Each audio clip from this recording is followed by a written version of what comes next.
Hello and welcome to Stories Lived, Stories Told, a dialogue-driven podcast exploring how to create better social worlds through better communication.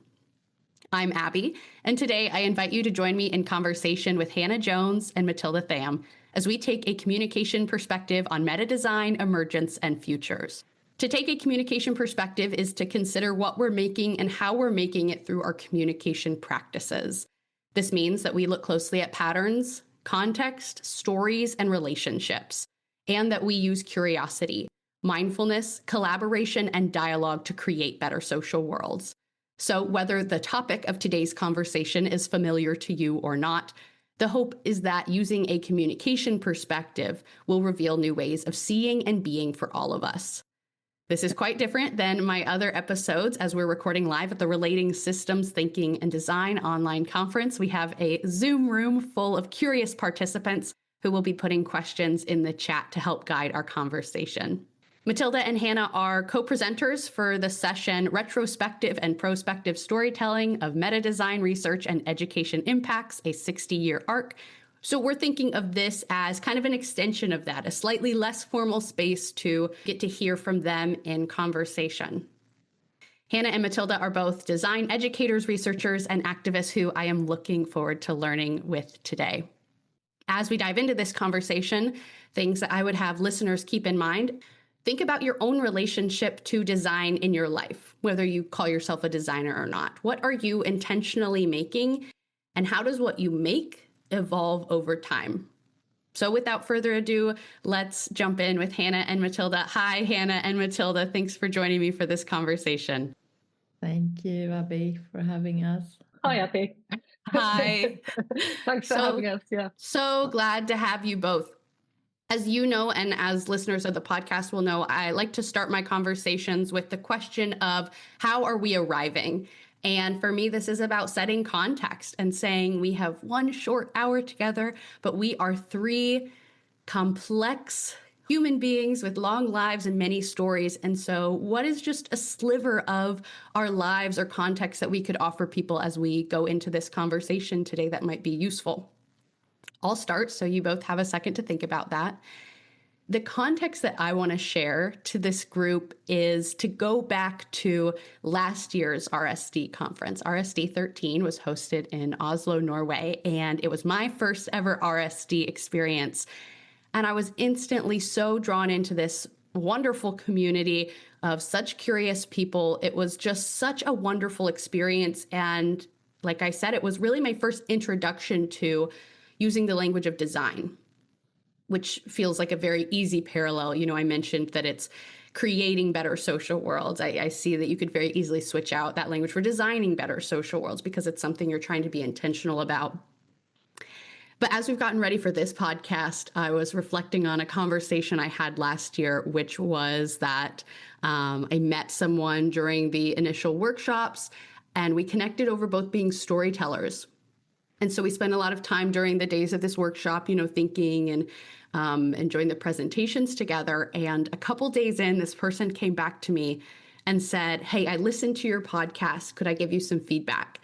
Which I said yes to, this maybe taught me to be a little more hesitant about that in the future, because I think this person had maybe only listened to like a couple parts of a couple episodes.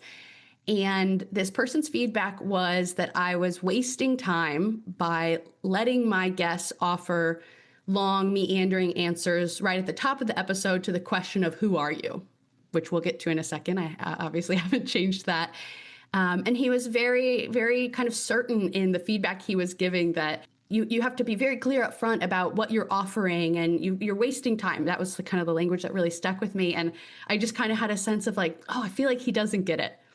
Because the language that then came to me as I reflected on that interaction is that meandering nature, that emergence that I strive for in the conversation that, yeah, can feel a little messy sometimes, that's by design. That's on purpose. And I felt a little uncomfortable thinking about people not getting that, because then they would be using this lens to understand the podcast of, oh, that was a mistake, or this is less than ideal, or it should have been done this other way.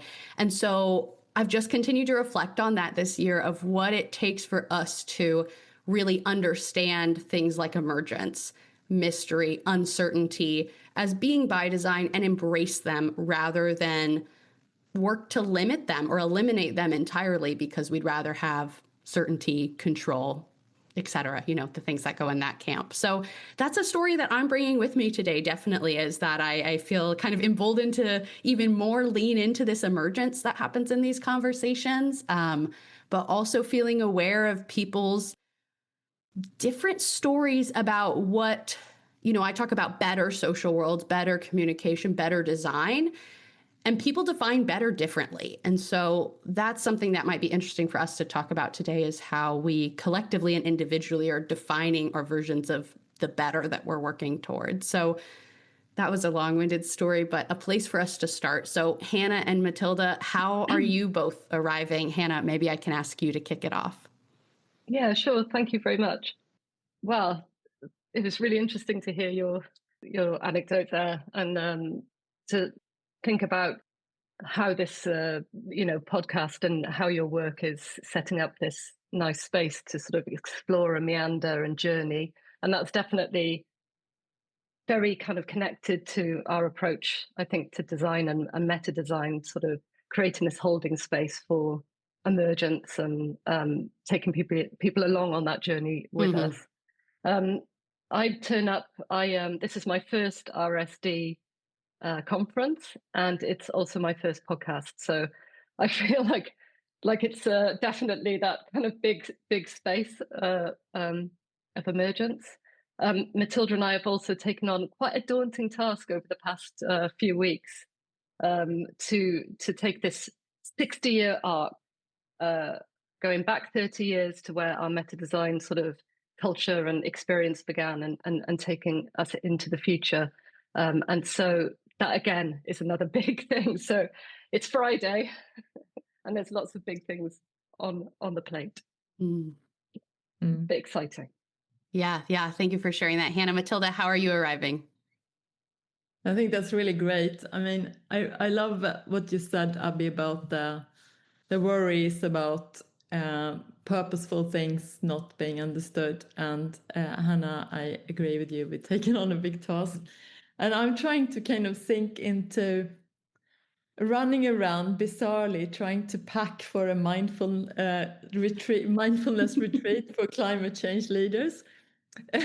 And not perhaps being super mindful all the time, and also thinking about how things like, I'm all over the place, it's chaos. Can we say, I'm all over the place, it's chaos? Right. What are the other ways to deal with mess? And one thing I've started to train myself to say when I look at the mess left by myself and my children and my dog is to say, oh, it's a lot of life, isn't there? So that kind of, the possibilities we have to hold these things actually not change much, but just the perception of, and instead of being, oh, I'm really daunted by this, isn't it exciting? I'm going to learn with Abbie and Hannah and all of you now. That's, reframing these things. There's an opportunity in that. Yeah, that's, I think, a really beautiful way to put it, Mathilda, and makes me think of something else that I left RSD 13 last year with, of this language of collective learning. And that has really driven these podcast conversations for me too. So I'm cheating. I'm giving a second answer to how I'm arriving, because I have felt sometimes that, I have such wonderful guests on my podcast, and oftentimes I do feel in this almost position of like, I just want to sit at their feet and learn. And also the value of the podcast, or what I hope for it to be, like I said in the intro, is what I'm offering is the language of a communication perspective that not everybody has yet. And so I have to see myself as contributing as well. And so I have to believe that I have something to teach just as much as I have something to learn. And so that's really how I approach these. And so I just invite everybody to be a part of that with me. Moving on to the actual conversation now, we've given us such great context, just, little glimpses into your lives, but I'd love to dive a little deeper and ask you to introduce yourselves. I kind of have three ways that I ask this question, and you can kind of latch on to the language that resonates with you the most. But who are you? What is the story that you are telling about yourself? Or what is it that you want us to know about you as we go into this conversation? I know there's only so much we can share and learn from each other today, but Mathilda, who are you? Could you start us off by introducing yourself? I am an imperfect change agent and a feminist meta designer. More and more, I also think I'm a mud raker, so somebody who goes around in the mud and finds some grief that can be transformed, but also some shiny bits. So kind of, I guess that's also, in other words, talked about as norm creativity. So finding things, shining light on them and challenging them. And then my day job, I'm a professor in design at Linnaeus University, and I'm also affiliated with Goldsmiths. So that's kind of, yeah, that's me. A great place to start. Hannah, what about you? I think I'm an awkward space explorer. I wrote my PhD about practicing awkward spaces in cities. I was really intrigued by the emergence of these spaces in cities, and then opening up the question of what these spaces are for other people, and using that as a kind of a way into reimagining and sort of transforming our environments and becoming community, sort of creating community. So that's a part of what I've done, and how I came to meta design. Mathilda and I will probably talk more about how we met, but we both studied design futures at Goldsmiths back in the sort of early 2000s, and I continued to work at Goldsmiths for 12 years, and then I moved to California, where I taught at the Institute of Design at Stanford for 7 years, sort of bringing some of these meta design processes and sort of challenging existing sort of design thinking within that sort of context. And now I'm a postgraduate supervisor and at the University of Wales, Trinity, St. David's, and I design research methodology classes. That's what I'm kind of enjoying doing at the moment. I love that I'm already getting a little hint of, again, each of these areas that the three of us exist and work and play in. And, my field is communication. That's what I studied. But the richness of the work that I do is always about being in relationship with other contexts. And so what is our communication that's going on in organizations or in families or, in these different areas that we're in? And so it is interesting to think about the design, like fashion design or architectural design or communicative design. And there's so much to learn across these three. Like Hannah, you already named that story of, I'm looking at these physical spaces, but I imagine that there's a lot you learn about relational spaces in that as well. So yeah, my next question is, how do you know each other? What's your relationship to each other? We're mates, isn't it? We're mates. We're meta-mates. We met at Goldsmiths, and we both did a Design Futures program. Then we went on to be researchers on the benchmarking synergy levels within Metadesign project, which was headed by our Professor John Wood. And that was an incredible place and time to hang out over a few years. And we have continued hanging out and being friends and colleagues since. Yep.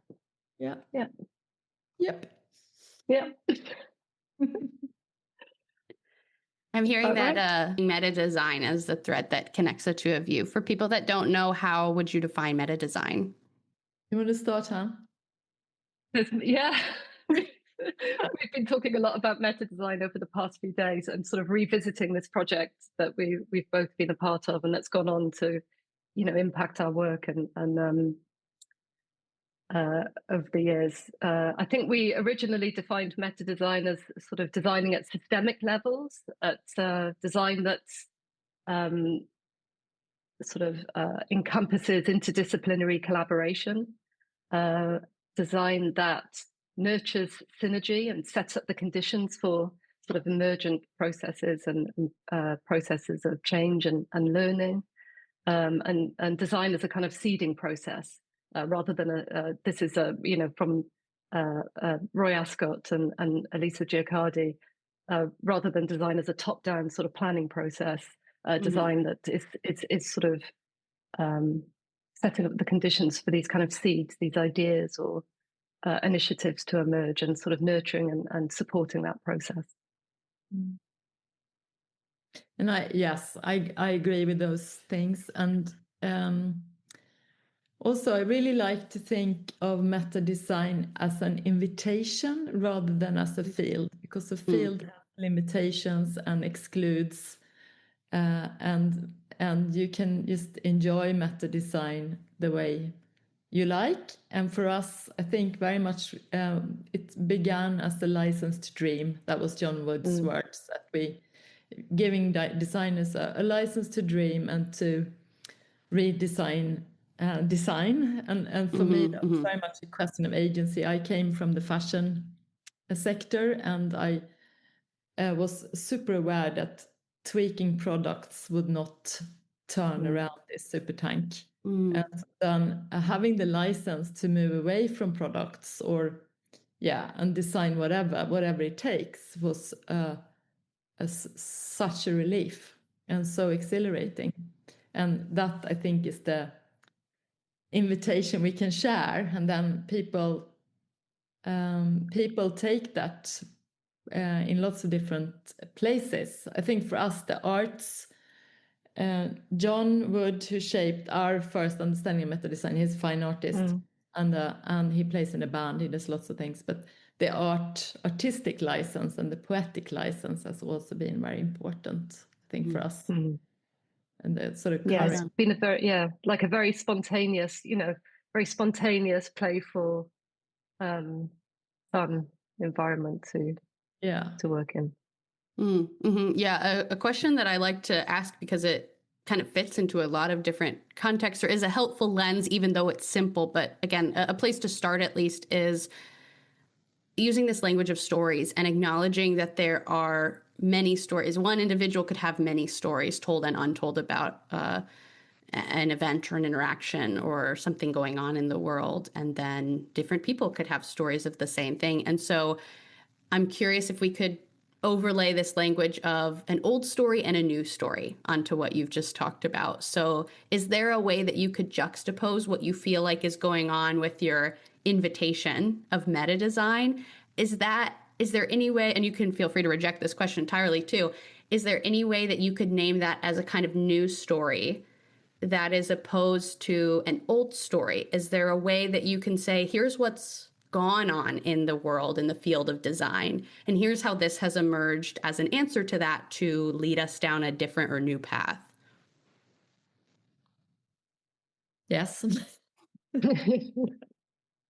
We talked before about our conversation. One of the strands on the conversation we're going to have on Monday is obviously about relationality, which is the theme of the conference. But in that, we are kind of understanding unsustainability as cuts between people and other species, between people and place and earth, and also within people. So that's when we feel cognitive dissonance, or we feel mentally unwell or physically unwell, all these cuts. And I mean, we see that very much as a symptom of an economic growth logic that is very much entangled with colonialism and sexism, racism, and a lot of other isms, basically. And then the new story is about connection. So we have this relationality. How do we nourish that in different ways? And that is not something we need to do far into the future. That's something we can always do by paying attention more, or being present, caring, noticing, listening. All those things are working for relationality in a deeper way. So I guess that's a story, Mm-hmm. a new story and an old story. Anything you would add to that, Hannah? I was just thinking about that the idea. Yeah, I think it's I was just the idea of noticing was sort of resonating with me because of working with students recently and starting at this level of practicing noticing and sort of tuning into the environment and slowing down and sort of holding out the noise and yeah, I think that these things are really important. Mm-hmm. As Mathilda, you were speaking, one thing that came to mind is, again, to return to this language that I use of better social worlds. And I used to hear that language as being about the future, that the better social world is some distant thing that, yeah, we're working towards now, but it's later. And my perspective on that has really changed because there's so much urgency, I think, in our world right now, that there are so many large issues that need our attention, need our noticing, Hannah, right now. And so some of those feel, I'm just one person. We're just 30 people in a Zoom room right now. You know, it's like, what are we supposed to do? And I think that can feel really debilitating for people. And I think there's a lot of systems in our world that actively disempower us. And so part of the language of the CMM theory that I really appreciate is that it calls each of us active participants. And it says that, you know, we have power. That's why I love the theme of this conference and the idea of the arcs of impact, the ripples that you can create as an individual, because the way you show up in your relationships, it matters because you create through your communication. And so the kind of space you create at work or at home is what enables people to share a story or show up vulnerably or on and on. You know, it's like, if this, then that, there is like a causal relationship to it almost. And I'm curious about using this language of mine of better social worlds. What's the better social world of this moment? And bringing that to be a really present thing. Because as you've said, I know your work in the program that you met, and it's about futures. And I think our future has maybe never felt so uncertain as it does right now.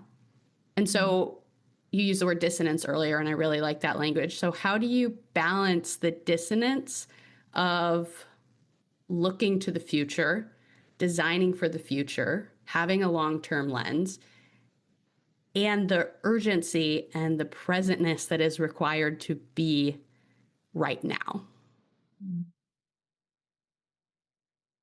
Yeah, I was thinking about sort of coming back to some of the teaching that I've been doing recently, sort of introducing interdisciplinary methods for landscape architecture students. I really love this context of landscape architecture. There's such a nice sensitivity and a working across these different kind of scales. And one of the ideas that we've been talking to the students about is this idea from Clive Dilnott, who introduced it to us through the Metadesign project, which was that design is this kind of process of negotiating incommensurability, sort of trying to bring together these characteristics or qualities that are awkward, that clash, that don't fit together, that and that could be dialogically, you know, through the conversations that we have as different people are within the process, or it could be you know, the kind of requirements or the design requirements or the configuration of a thing. And so we're constantly tuning those things up in design. And I was thinking about that in the context of landscape. So if you're thinking about negotiating incommensurability I live just very close to Kew Gardens, which is this big sort of botanical garden in London. And there's a real trend in landscape at the moment where in wilding, you know, and they've done this really beautiful job of integrating these, or, you know, leaving these spaces wild in the gardens, and you know, to increase biodiversity and but at the same time, it's a garden that is a huge tourist attraction. And so you've got huge footfall, thousands of people visiting every day. And so it has to be a very controlled environment as well. And these two things are completely, incompatible, to have this wildness and this control. And I think that that's something about balancing how designers have to balance the reality and the possibility. And I really like how Clive talks about this as, a process that's always ongoing, never perfect. We're always tweaking and we're always, right. I think spending time with those interfaces, those kind of awkward interfaces, can help us to it helps us move towards design resolutions, but it's this process that's ongoing. I don't know if that makes any sense, but yeah, that's how I sort of try to sort of think about designing within uncertainty, or without getting overwhelmed by the idea. It's okay, it's not going to be perfect. We're working with many different factors, especially relationally, and we want to try to embrace those. But yeah, it's how do we negotiate those things, and how do we? And the question is, can metadesign help us to do that? That's what we need to try to find out on Monday. Thanks. Join that session for all the answers.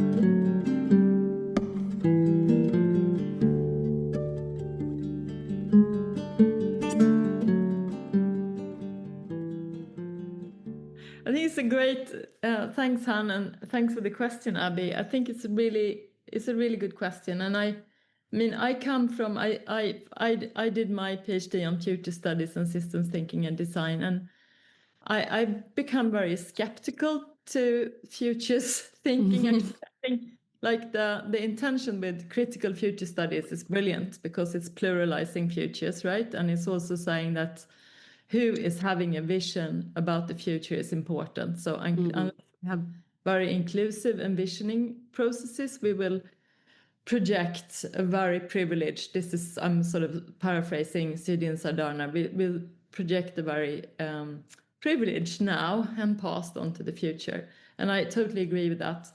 And also the future of futures can be very powerful hiding places. So we can spend a lot of time in the future, whether it's the weekend party, the holiday, or the big drama of climate change and stuff in the future, rather than being in the now. And really being in the now is actually really hard. Yeah. It's very easy. That's the art of not doing anything else, as in not taking our attention somewhere where it shouldn't be. Really staying focused on who we are talking with, being with our environment. That is really hard, actually. That's probably enough. And if we can do that and feel what it feels like, and it feels good or not, and I think the notion of care there is really helpful after Maria Puggi della Bella Casa and some other people as well. But care can sort of really decentralize sustainability because we all know if we're caring enough. We know if we're caring enough for a pet, for a friend, for a plant. And we also know when we're not caring enough, and sometimes we may override that, but we have a lot of intelligence in our bodies and minds and hearts in the moment. But if we're not paying attention, if we're scrolling or doing other stuff all the time, it's very hard to actually listen to those signs. And I think that really, and loads of very clever people think that it's about the now, including like Gandhi and I think that Tham of the engaged Buddhism and loads of other people as well. But I think they do that because it's an art form to be in the moment and to stay with those signs. It's not easy, and we are schooling ourselves through formal and informal kind of education settings to not be in the moment and not be present. It's an effort. And there's awkwardness, as Hannah says as well. There's a lot of awkwardness.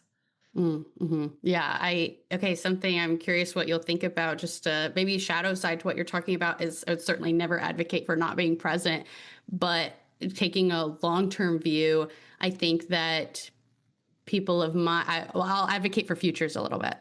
People of my generation, I think, very much feel like we've inherited a earth that was created by older generations who were only in their own now and did not think to the future to take care of us and make decisions based on the longevity of the next generations. And so I think people of my generation feel a need to look to the future because it is uncertain and because we want a future. And so we want to secure it. And the way that CMM links up with this and offers a really helpful perspective to me that, again, is not just for the interpersonal level, but I think, globally, systemically applies as well, is that CMM, because it's saying our communication creates our social worlds, we have these 3 questions that we ask that it really prompts a kind of reflexivity, which I see as being looking backward for the sake of looking forward. And so you're holding space for both. And so these questions are, how did this get made? What are we making now? And what can we do to make better social worlds? And so I think it's really important for people to develop the skill to exist on both of these levels, the now and the futures, to be able to say, let me spend the time being mindful, being intentional about what do I want for my own future? What do I want for my family's future, for my community's future? I'm just kind of starting small for this example, but that, thought could be about your nation, your world. What do I want for my future? And then if I believe that I'm the active participant that can help make that happen, how would I act right now if I wanted that to happen? Because the language of CMM talks about co-creation and turns, and that says every moment is its own bifurcation point. I think that can probably feel really overwhelming to people to say everything you say matters so much. But my hope is that it's more empowering because it says you have a choice in every moment of how you respond.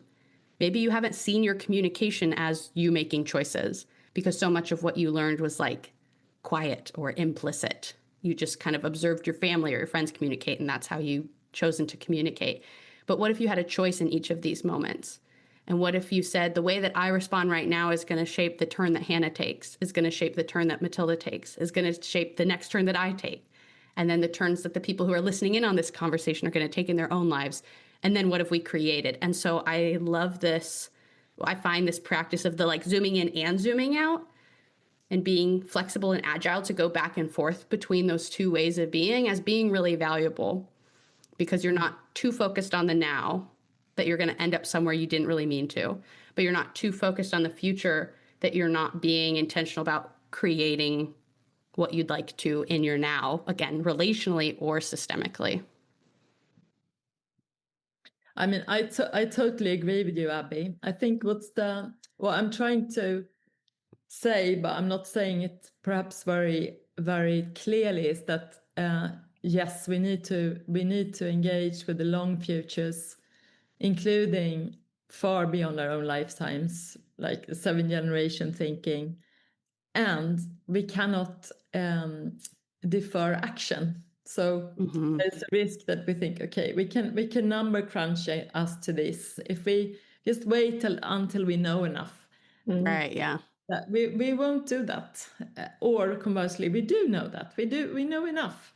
And I think and I agree with it, that is the tension, to be there, but to not use it as escapism, to look at this stark world. And we don't actually need to think about the future to see that it's shit. I mean, we just need to look around now. It's not this thing that is impending doom. It's everything is there, and it's and we need to act for that, and we will act. That's like what I'm saying. I mean, imperfect change agent, because we will act imperfectly. Yeah. None of us can understand the situation fully, let alone have the right responses. But it's very important that all of us feel that what we do and what we say and even what we think actually matters. It matters. And that's what I mean. So not deferring action, but seeing the whole, and also seeing our pasts. So to know our future and to know our nows, we also need to be very literate about history is. That's a condition for imagination as well, to remember and to process and to notice our pasts. Yeah, we've been talking about just going back in time just 30 years to the 1990s. I was chatting to Mathilda about it earlier, how strange it is to go back in time, having, you know, being so caught up in sort of talking about design and designing futures and creating future scenarios, and students imagining, you know, who they are in the future, and trying to find a pathway towards that, and then going back in time just 30 years. It's felt really quite strange, and I think it's something that definitely within, I mean, I know that there is a whole branch of sort of design history, and you know, people study sort of, you know, the history of design, but like just this experience of going back and reflecting that far and sort of trying to put it together and then moving forward with it. It feels, yeah, it's a strange one, but it's a really important thing to, I think, have to go and do, to go back and sit with some of those parts of the project or parts of a learning experience that you've had that weren't, that, you know, they weren't the best parts, and then also to have the surprises and find the pictures of everybody, you know, in the pub after having a workshop, and remembering those feelings of, you know, working together. And it's, yeah, uncomfortable going back. Yes. Yeah. Also, I was going you to know, I was going to bring us back to that language. I love that you use the word awkward. That feels, you know, it falls right in the same camp as uncomfortable or uncertainty. And one thing that I think a lot about for the theory of CMM is that there's some ways that I feel like it's a barrier unto itself, of it's incredibly complex. There's so many moving parts to this theory. And rightfully so, because it, I think, has to be complex if it's trying to say anything real about very complex relationships and social worlds and communication processes that are going on. And so what I see this theory as being about, because there's really great models in it that get you to think about all the stories you might be telling or what you might be bringing with you, or the hierarchies of your context and how they're shaping how you show up to an individual moment. There's just so much beautiful language and tools in the CMM theory. And the end that I think they serve is to equip people to navigate the complexity of things like awkwardness and discomfort, the things that sometimes feel like a closed door or like a stop sign or a red light that you're trained to kind of take as a signal of stop and, okay, turn around and go back, instead of let's kind of be curious and let's lean into this. Because I think that what people are more equipped for right now is to, when they're met with complexity or uncertainty or discomfort, the instinct is to eliminate that thing, simplify it, make it certain, make it controllable. And what a disservice I think we do to ourselves, because the world is complex. And so when we're obsessed with labeling things as right and wrong or good and bad, you know, that's kind of a one example of what I'm talking about, and storying things in that simple of a way, you miss the nuance, which, yes, can be kind of a headache, but is really important. And so that you've just got me thinking about that, and maybe kind of even going back to the story I started this conversation with. How do, because you're both educators, because it seems like you've both, you know, thought a lot about this, I'm particularly curious to hear your perspectives on how do you in your worlds equip maybe yourselves or your students, others you interact with, to lean into the awkwardness, the discomfort, the uncertainty of a kind of design that has to be flexible and evolving, because our presents and our futures are complex and evolving. I think part of it is to prepare students for feeling uncertain and uncomfortable. And it's actually very often that happens in the second step of a 3-step journey. So the second year, or, you know, when the acceleration of, oh, I'm doing it arts design degree and and before you really found this is what I'm doing for my final project, whatever. It's very common to hate your studies, to hate your teachers, to feel very unsure about what you've chosen. That doesn't mean that, I mean, obviously your teachers and everything can be really bad as well. I'm not saying that, but that wobbliness is going to be there. And I think it's important to acknowledge that. And there are also, even when we don't know where we're going, there we can build robustness in a process of action and reflection. Having these cycles, chatting to people who are further along the way or not, or further back as well. Also saying we are making journeys and we are at different stages, and sometimes we feel scared, and that's cool. That's absolutely normal. I think that's very important, and it's when we had a very funny thing when we launched the new Plus Change programs at Linnaeus University, which was that we had sort of a student health person who came to us and said that it's really not good because your degrees are creating climate anxiety. And I was like, yeah, they are able now to express their climate anxiety. So, you know, we open these spaces, and then we need to hold them as well. And I think that's with when we're working, I mean, almost anything you work with today, but especially if you're working with climate change or social change and stuff, there is a lot of uncertainty, and therefore you need to really think about that as part of the curriculum, how you deal with that. Teach students to work with that and feel okay with that. And these building anticipation, these loops of action, reflection, having community, all those things are part of working with that. And I mean, that goes for, obviously for me as well, and for, you know, for all of us. It doesn't end because you're not a student anymore. No, it makes so much sense to me for you to name like storytelling as the tool that ends up being so valuable to students, to hear from people that are on a different place in the journey than them, whether, you know, you could describe that linearly or not.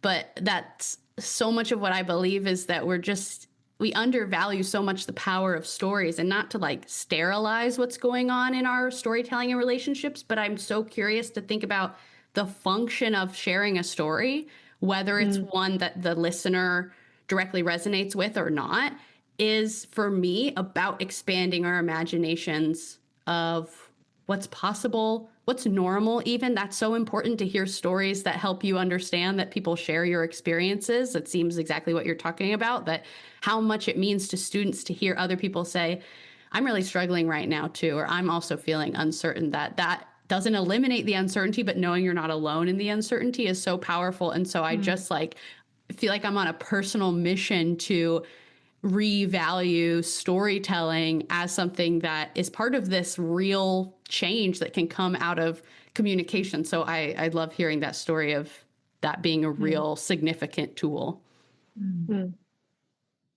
Yeah, and another framework that we're going to talk about on Monday that came out of the meta-design research is going from the me to we, which I think connects to some of what Mathilda's just been talking about and what you're talking about with the storytelling, and sort of and I was just thinking about an experience where I started a job once, and we started as a team of 3, and we had to develop some kind of learning experiences immediately as a group, and we all sort of kicked into action. It was a short amount of time, and it was really, really difficult actually to reach that level of to find our compatibility, to sort of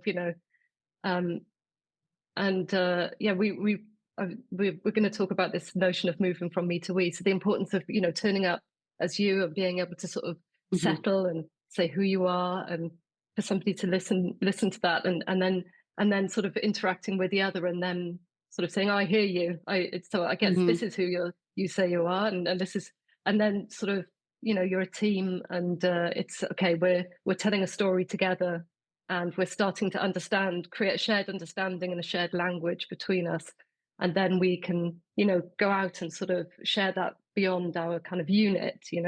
So this is this kind of, and I think sort of staggering that experience of, leaning into the awkwardness. Sometimes it's just like staggering that experience in that way enables, collaboration, but it also gives you kind of some self-confidence, and you have your own footing. And so I think, yeah, it's like your own story, and then moving towards your kind of collective kind of story within your kind of experience.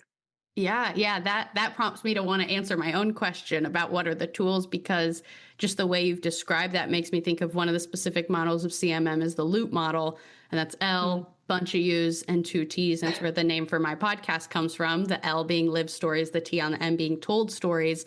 And then there's all these other kinds of stories in between, the way we make meaning of what we live. And it's untold stories, and it's unknown stories, and it's untellable stories, and on and on. It could really, be infinite. There's 5 that are officially a part of the model. And it's what's important to say too is that the goal is not to make every untold story a told story. If that happens because the space is created and people feel safe to name untold stories, that's a beautiful thing. But it's not always the goal. The purpose of that model is for individuals in a group, particularly, or individuals about themselves and their relationships, to recognize that there's more stories than might be being named. And so I think a tool for navigating the complexity of life, of moving from me to we, is about holding space for all those kinds of stories that each person may be bringing, and learning to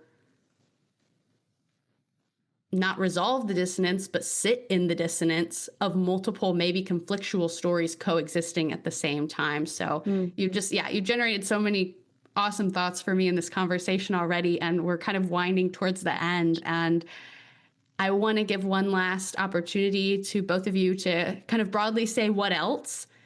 But if you'd like a little more specific direction, I'm wondering if there's any stories that either of you would want to leave us with that relates back to anything that we've talked about today.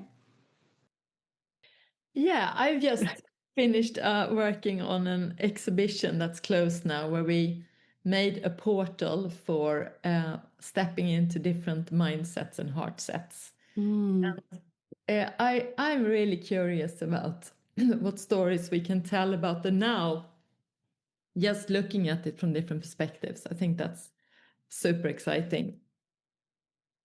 So that's my thought now.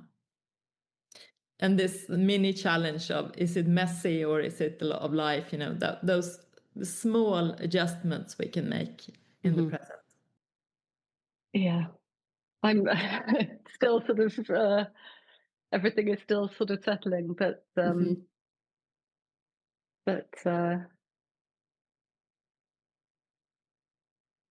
yeah, I don't know. No, that's Sorry. okay. I think, no, that's perfectly fine. You don't have to have an answer to this last question. We've covered so much, and I really see these conversations as being a start to larger conversations, or a piece of larger conversations, so the conversation doesn't stop when the episode does, is what I like to say. And just thinking about what Mathilda has just shared in this whole conversation is that I think there's something really beautiful to that flexibility that people can practice, of looking at lenses like a communication perspective, like systems thinking, like design thinking, as something you can try on. Again, if you go back to these choices and beginning to notice choices that you maybe weren't noticing as critical moments or bifurcation points, as I named them earlier, you could just say, let me just try on, like exactly what Mathilda's doing. Let me just try on calling this room an example of life rather than just messiness. And I think that's really powerful for us to just like build that muscle almost of that flexibility in the way we're storying our own experiences. And again, the ripples that creates of, if you are a person in your own world, being flexible about your stories, being curious, being creative, being imaginative, I think that gives other people permission to do the same. You kind of model that in a way. And so there's, so many ways to learn in our own action too. We learn from ourselves and we learn from others in that way. So I'm just so grateful for both of you and your time today, and for everyone who's listened in with us. We'll go ahead and wrap up and say thanks for listening, everyone, and have a great rest of your RSD. Thanks, Hannah and Mathilda, especially. Thank you so much. Thank you very much.